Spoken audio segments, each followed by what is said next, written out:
Hello and welcome back to the another episode of Daily News Quiz Analysis for IAS Prelims 2025. It is 7th January today, and in this video we are going to solve some important prelims based questions for your prelims preparation. Before we will start solving these questions, I would like to give you the brief introduction about this initiative so that if you are new to our channel, you will get more connected with it. Basically in this video, we are going to discuss three types of questions. And if we will break those questions into different subsets, the first set of questions which we are going to discuss here are taken from the current affairs. So what we are going to do, we are going to take up the most important articles. We are going to break them down into the simplest language possible, and we are going to derive the possible prelims based questions from those particular articles so that it will give you the idea how you should go through your news articles, which part of the news article is important for you, how you should go through your current affairs preparation, and how you can expect a question from these current affairs topics, how the examiner can ask you a question with respect to these current affairs topics. So this is what we are going to do in the first part of our discussion, and the most of the questions which we are going to discuss here would be related to current affairs. After solving questions with respect to the current affairs, we will shift our approach to the another and important part of our discussion, where we are going to discuss few static topics. Basically, we had started discussing these static topics from last few months now, and we had covered the major part of the Indian polity. Right now we had reached to fundamental duties, and we are discussing the fundamental duties clause by clause so that it will give you the proper idea how the questions can be asked in that manner, how the questions can be asked with respect to the clauses related to the fundamental duties, how questions can be so deep. We will try to give you that idea and also try to explain you these concepts around them. So this is what we are going to do in the another part of our discussion, in the second part of our discussion. After we will complete questions with respect to the current affairs and the static part, we will shift our approach to the last part of our discussion, where we will try to take a few previous year questions, which I believe is the most important part of our discussion. In these previous year questions, what we do, we try to break these questions down into the simplest language. We try to find out what is the model used by UPSC. We try to find out what is the vocabulary used by UPSC. We try to find out how the UPSC tries to deceive you, and we will try to find out how UPSC will try to make you clear this exam. We'll try to find all these things in this part. We'll try to find out how we can solve these questions without having the proper knowledge related to those questions asked, and we will try to find out how we can implement that knowledge in the upcoming exam. So this is all what we are going to do in this video, what we will try to do in this video. Now with this, I would like to request you a thing here which I believe if you will follow, it will help you in million ways to clear your exam. And I have a strong belief over it that if you will do that, you will definitely clear your exam. And that is, if you are watching these videos, I would recommend you guys to note down these questions. Develop your own question bank before the exam is there. When your exams would be near, you would want to revise the current affairs, you would want to go through the static part, you would have to go through the CSAT, you would want to go through the previous year questions to know how the questions are asked, but the time does not permit you to do so at that time. I'm talking about the month of May mostly. It is 25th of the May when your exams would be. So in that little time frame, you want to do everything. This is the human nature. We would want to go for the last revision, but time does not permit us, and that is the reason we feel underconfident in the exam. If you have these questions with you at that time, what you do, you would just revise these questions, you would go through these questions would definitely connect you with the current affairs, as our questions are based on that. These questions would connect you with the static topic as we discuss them, static topics as we discuss them daily. These questions would connect you with the previous year question analysis, and it will boost your confidence to the highest level. And who knows, maybe our sources are same what the UPSC is going to use for your paper, for framing your paper. Who knows, maybe many questions can coincide, as we are doing it from last 6 months now. Many statements can coincide, if not the questions or the statements, but trust me, concepts would be the same which they are going to ask you. So trust this journey. start noting down these questions. If you are preparing for 25 or 26, start noting down these questions, and you know, prepare your own question bank. When your exams would be there, you would be very well to go in the exam. So with this, I would like to recommend you one more thing here. Please do subscribe the channel, share it with your friends so that they may also get benefited from this initiative, and do write in the comments what else should we bring for you. You know, this initiative is for you. We try our best to help you in different ways. You know, you can comment us what do you want, what should we bring for you. We will definitely try to bring that for you. So with this, let us try to solve the first question which we had brought today. Here the first question, it is about the potential impact of conducting a caste based census in India. You know why we had brought this question here? Because there was a news article in the newspaper today which talked about analyzing 2023 cost based census conducted by Bihar government. In 2023, Bihar government conducted a cost based census, which Bihar government. Now we are analyzing it, whether what are its impacts, how this cost based census is going to help the governance in India, what are its drawbacks, how it is going to harm the social equality, which we had always, which we always believe that there should be the egalitarian state, how it is going to harm it. So this is all we are going to understand through this discussion. You know, if we go little back into the history, if we want to know about the caste-based census conducted in Indian independence or prior to Indian independence, it was 1931. It was 1931 when the last caste-based census was conducted by the British government in India. It was 1931 when the last caste-based census was conducted by the British government in India. And in 1957, you know, the Indian government decided that they are not going to go for the caste-based census, but they are going to go for the socio-economic caste census. This is what we decided in 1957.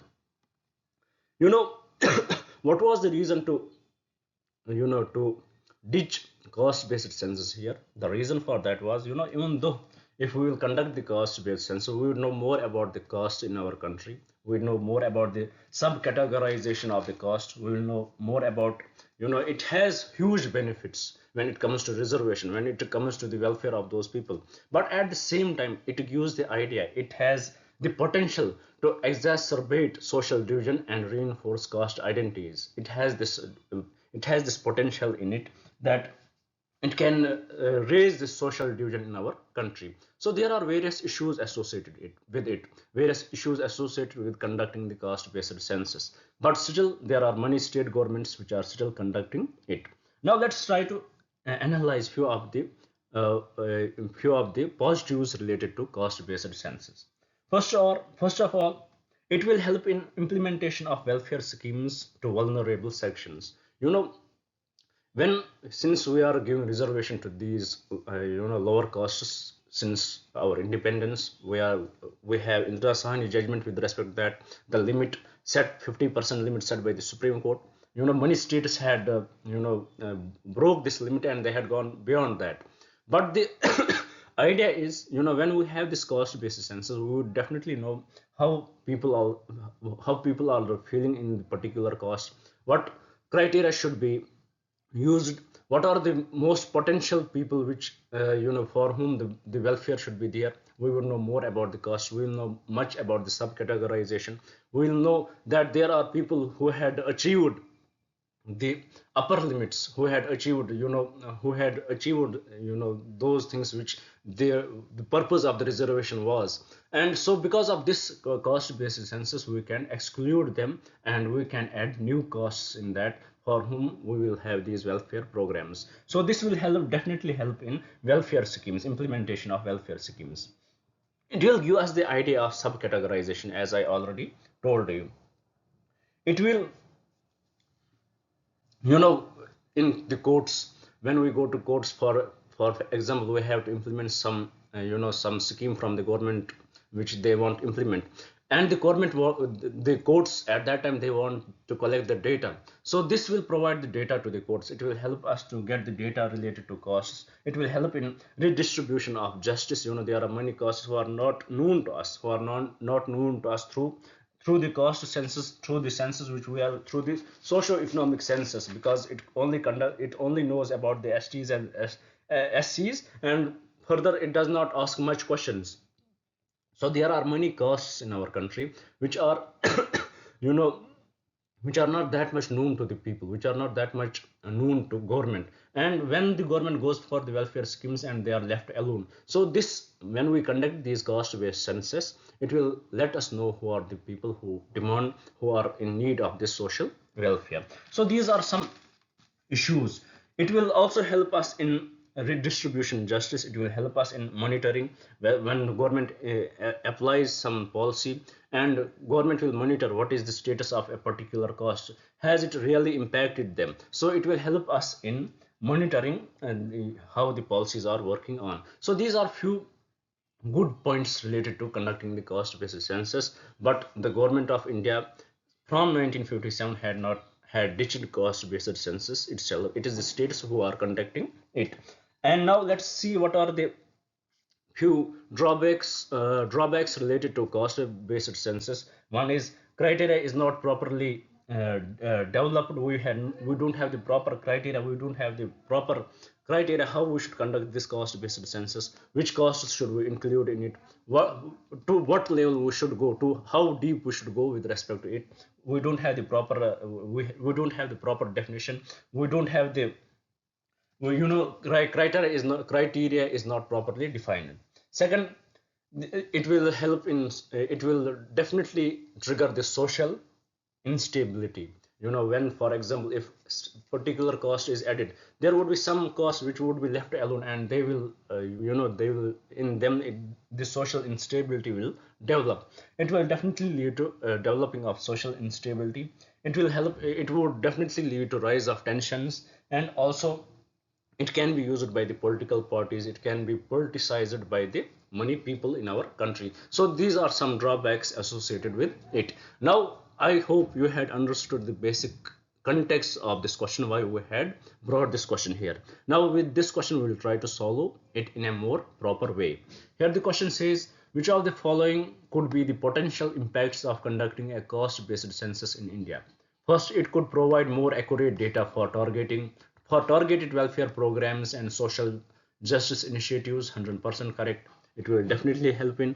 It could exacerbate social division. 100%. It is one of the drawback associated with it, and reinforce caste identities. 100% correct. Third, it could lead to more effective implementation of reservation policies. 100% correct. It could create a comprehensive database for research on social mobility and inequality. 100% correct. So with respect to this question, all the four statements given in are correct. All the four are correct. All the four statements are correct with respect to this question. So with this, I hope you had understood why we had brought this question, and also you had understood this question itself. Now with this, let's move to the another question and try to understand. Here in this question we have to discuss about Article 176. Basically, if we want to know what it is about, it is the governor's special address. It is about the governor's special address. So why we had brought this question here? Because of the controversy with respect to decoding with respect to the national anthem. In in a particular state, which I would not mention because it will be more political in nature. Then the governor, he has to give the special address, but the national anthem was not started there. The national anthem was not, sorry, played there. And he, from last year also, he did the same. He did not give his special address, and this year also he did not give his special address. So this is the context why we had brought this question here. Now it becomes important for us, what does the constitution talk about the governor's special address? We need to know, what does constitution talk about the national anthem to be played? What does do Is it the constitution which talks about the national anthem should be played, or is it the you know is it something which we had which is something in like customary in nature. Is it something customary in nature, or is it something that the constitution enables us to do so? That we will understand by this question. Basically, this question is more about the governor's address than about the national anthem, that we will understand through discussion. Here first we will understand this question. The question says, with reference to Article 176 of Indian Constitution, which of the following statements are correct? First statement, it deals with the governor's special address, 100% correct, to the state legislature at the commencement of the first session, 100% correct. At the commencement of the first session, after each general election, to the assembly, and the commencement of the first session of each year, 100% correct. Nothing wrong with this statement. Everything is fine with this statement. Second statement, the address outlines the policies and programs of the previous government. Here is the catch. This point is the catch in this question. This is how the UPSC will try to play with you. They will frame the correct statement, but there would be a word which would be interchanged, and you may forget to read that properly. This is the catch here. The address outlines the policies and programs of the previous government and their achievements. No, totally incorrect. It indeed addresses the outline. It indeed addresses the policies and programs of the, not the previous government, but the current government. Here you should know it is the current government whose policies they are going to address, whose achievements they are going to address. So with respect to this question, the second statement is totally incorrect. Third statement, the address is prepared by the governor in consultation with the speaker of the legislative assembly. Here also it is incorrect. The address is prepared by the council of ministers. Actually, there is no consultation of the speaker, and it is given by the governor. It is it is the governor who speaks about that address. So it is prepared by the council of ministers, COM. It is prepared by the council of ministers. So with respect to this question, this statement is also incorrect. Now the fourth statement, discussion on the governor's address takes place after the motion of thanks is moved and seconded in the house. 100% correct. This statement is 100% correct. So with respect to this question, the correct statements are statement 1 and statement 2. And what did we got from this question? That it is Article 176, which talks about governor's special address. It is the governor would outline the policies and programs of the current government and their achievements if they were previously there. Second, in the previous year if they were there. So third statement, it is the address is prepared by the council of ministers, not the governor. Fourth statement, discussion on the governor's address takes place after the motion of thanks is moved and seconded. Now here the issue the issue is about the national anthem, as it was not played. The the government, they played their own state anthem first, then they played the national anthem, and it did not go well with the governor because he felt insulted. He felt that it is the national anthem which should be given the priority, but that is not something constitution talks about. It is something customary in that particular state. So that's why he did not give his special address. So I hope you had understood the context of this question, as well as you had understood this question in detail. Now with this, let's move to the another question and try to solve that. Here the question is about human metapneumovirus, which is recently in news. It is the virus which is in demand right now in China. People are suffering from this virus. They are feeling common cold. Many patients are getting admitted in the hospitals. So it becomes important, being as we are preparing for UPSC, such things become important for us. Now let's try to understand it. Let's see what does this question say. Here the question says, which of the following statements regarding human metapneumovirus are correct? First statement, human metapneumovirus is a single-stranded RNA virus belonging to the paramyxoviridae family, the same family as measles and mumps viruses. 100% correct. Nothing wrong with this statement. Through this question you will understand about this virus, to which family it does belong to. Is it RNA virus or DNA virus? What is the is it single strand or double stranded? We understand through this question. We would understand about it through this question. Second statement, human metapneumovirus typically causes mild cold-like symptoms but can lead to severe respiratory infections such as bronchiolitis and pneumonia, especially in young children, the elderly, and immunocompromised individuals. 100% correct. Nothing wrong with the statement. And here I would like to mention one thing, the technique which I have learned through my experience, that whenever such question would come, the statements would be one-lined, and there would be a statement which would be long. Most of the times that statement is correct. Most of, if you don't know and you have to make a intelligent guess, then at that time you can mark this guess that this statement is correct. Most of the times when is a question, not if all the statement you had to choose one statement and all the statements would be, would be of two to three lines, then at that time it does not make sense. But if question is like this, the most of the statements are one line and there is a one statement which is more than two line statement, at most of the times if you don't know, that statement is also correct. Then the third statement here, there is currently a licensed vaccine available for preventing, human metapneumovirus infection. Totally incorrect. There is no vaccine for it.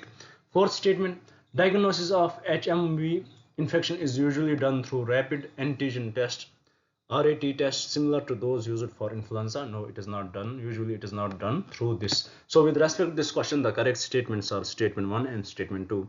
I hope you had understood it. I hope the technique which I talked here, you had understood it and you will remember that. And I hope you had understood the context. There is not much about the context of this question.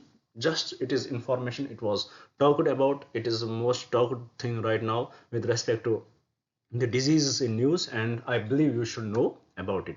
Now with this, let's move to the another question and try to do that. Here the question is about colossal sucid. It is the longest one. It weighs more than giant sucid, which is the largest one in size. But this is colossal sucid, it is one of the longest sucid. So here we need to know about it. It is the longest molluscus. So here about this, let us see what the question says. Which of the following statements regarding the colossal sucid Mesonychotutis hamiltoni, it is scientific name, which you should know, which I believe I would never remember this, but you have to remember it as you are preparing for your exams. Usually they won't give you the scientific name, and once if they will give you the scientific name, that means the question is very difficult. Here the question says, which of the following statements regarding the colossal sucid are correct? First statement, it is the largest known invertebrate in the terms of mass, exceeding the giant sucid in weight. 100% correct. Even though the giant sucid is the longest in size, but it is more larger than that. In terms of mass, it is more heavier than giant sucid. Second statement, its eyes are the largest known in the animal kingdom, enabling it to see in the dimly lit deep ocean. 100% correct. Third, unlike the giant sucid, the colossal sucid possesses rotating hooks on its tentacles and arms in addition to suckers. 100% correct. Fourth, it is primarily found in the warm tropical waters of the Pacific Ocean. No, it is not found there. It is basically found in colder southern ocean region. Cold southern ocean region. Cold waters. It is found in cold waters in southern ocean region. It is not fine as I am writing by my finger, not by any pen. So I hope you would ignore this handwriting, but you are understanding the concept. So here the fourth statement is incorrect. Now with this, I hope you had understood this statement, also this question also. Now with this, let's move to the another question. Let's try to solve it. The question is about the Membanand Lake. As the news about it is seen from the data that it is shrinking day by day. So it becomes important for us to know about it. Let us see what does the question say. Through this question, we will understand more about Membanand Lake. Here the first statement, it is the largest lake in India and the longest lake in Kerala. 100% correct. It is the largest lake in India and the longest lake in Kerala. Second, it is a Ramsar site recognized for its ecological importance and wetland biodiversity. 100% correct. That is why it is given the Ramsar site recognition. Third, the Nehru Trophy boat race. The Nehru Trophy boat race, a significant cultural event, is held in a portion of this lake. 100% correct.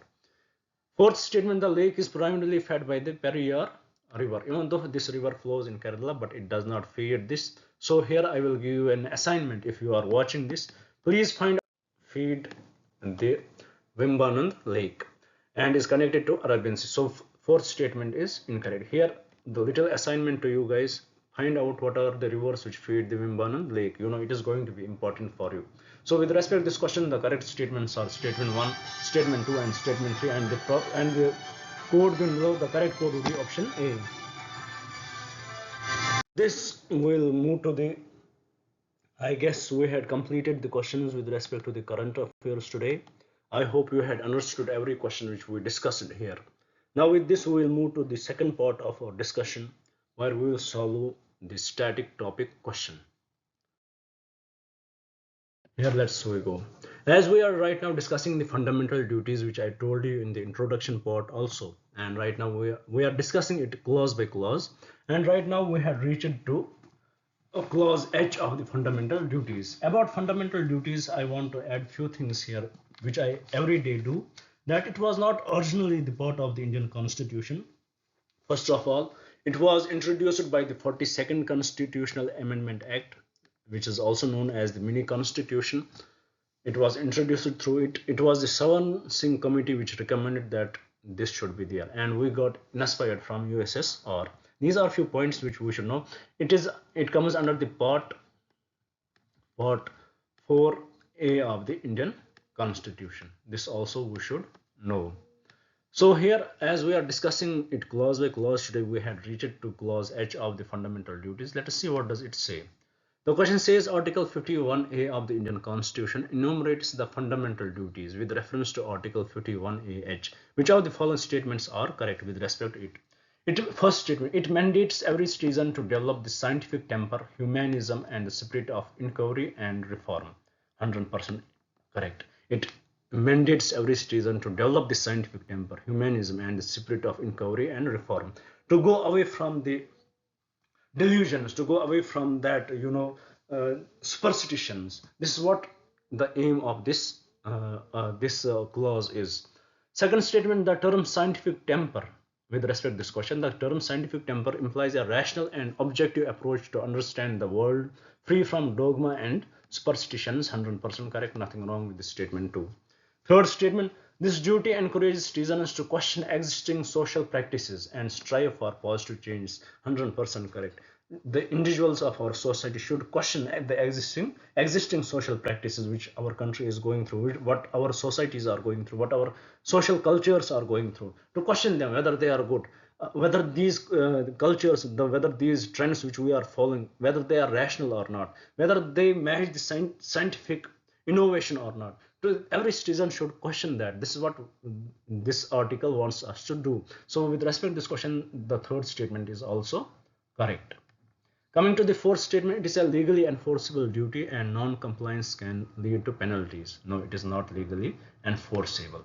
For example, if anybody will believe in devil, let him believe. Who cannot, as there is no as there is no scientific innovation with respect to devil. Science has not achieved that. According to science, devils don't exist. So something, if anybody believes like that, he is not ready to have the scientific temper, how we can go to the court that he is not ready to believe that? That is why the fundamental duties and DPSPs, they are not legally enforceable under the law. So with respect to this question, this statement is incorrect. But if any law has been any law has been framed, but which the government has inspired from these articles in the fundamental duties or the DPSPs, then following that law becomes compulsory for us. But in general, fundamental duties and the DPSPs are not enforceable. So with respect to this question, the correct statements are statement 1, statement 2 and statement 3. 1, 2 and 3, these are the correct statements. So with this, I hope you had understood this article also. Now let's move to the last part of our discussion, where we will solve the question from the previous year. Here the question, as we are discussing the physical geography right now, we had completed the history part, whether it is the ancient history, whether it is medieval history, whether it is it is modern history, whether it is India's struggle for freedom. We had completed every question with respect to that, and now we had touched the physical geography, and this question it was asked in 2000, year 2000. So let's see what was the question here, what was asked in that year. Here the question says, consider the following statements. Tides are of great help in navigation and fishing. 100% correct. Very straightforward. Nothing wrong with this statement. High tide enables big ships to enter or leave the harbor safely. Also correct. Nothing wrong with this statement. Tide prevents siltation in the harbors. 100% correct. Nothing wrong with this statement. Third, Kandla and Diamond harbor or tidal ports. 100% correct. So with respect to this question, all the four statements are correct. So whenever such questions are there, sometimes you would find out a question in which you would know the three statements. Most of the students who would have given this exam, they would have been caught in this statement about the Kandla and Diamond Harbor, whether they are tidal ports. So they would have been caught in this statement. So what should be your approach if you will get caught in any statement when such question would come, in which you have to choose either all the four are correct, or like that the options would be given. So at that time, what should you guess? What should you guess? And from my personal experience, I would recommend one thing, that once if you will get caught in such questions, the proper guess, the intelligent guess would be all the four would be correct. It would be the intelligent guess. It may be wrong, but most of the times this guess would work. So with this, we completed today's discussion. I hope you would like the video. I hope you would share it with your friends so that they may also get benefited from this initiative.